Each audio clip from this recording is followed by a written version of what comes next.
Oli se aika lailla. En mä ole tuommoista ääntä siitä ennen kuullut. Mutta kyllä mä tiedän, että se on vähän semmoinen mamman tyttö. Joo, mutta kyllähän se tuon porskutteli läpi kuitenkin, että keskeyttää ei tarvinnut ainakaan, että päästiin kyllä sillä ihan sujuvasti. Ja lomakkeen valossa koiran toimintakyky eli se rohkeus, kuinka se itsenäisesti asioita ratkaisee.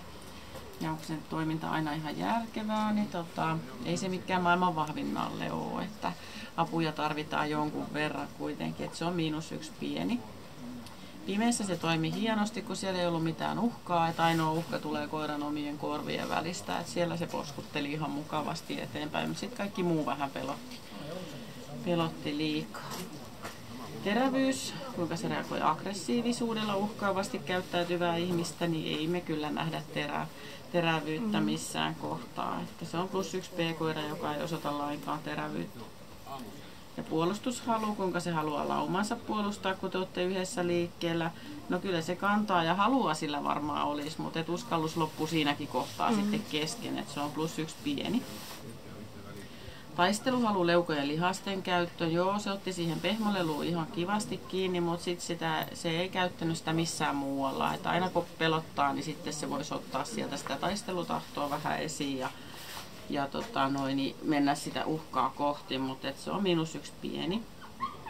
Hermorakenne, kuinka se kuormittuu, no vähän tulee kuormaa, mutta se pystyy silti hyvin purkamaan itteensä. Että ihan tommoset normaalit hermot +1A, hieman rauhaton. Temperamentti, miten se suhtautuu meidän ärsykkeisiin ja kuinka se keskittyy, niin vähän se fundeeraa ensin ja sitten se toimii, että se on +2 kohtuullisen vilkas. Kovuus, kuinka se jää muistelemaan ikäväksi kokemiaan asioita, niin onhan siellä pehmeyttä aika paljon, mutta kyllä se silti menee eteenpäin, että ei se jarruksi muodostu sille kuitenkaan missään vaiheessa, että se on hieman pehmeä +1.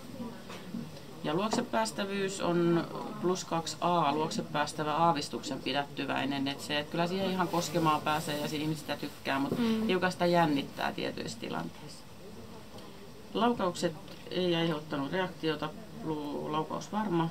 Ja loppupistemäärä teillä on 80 pistettä ja se oli nyt teidän ainutkertainen kokemuksenne. Hyvä, kiitos. Ihan mukava oloinen koira kyllä.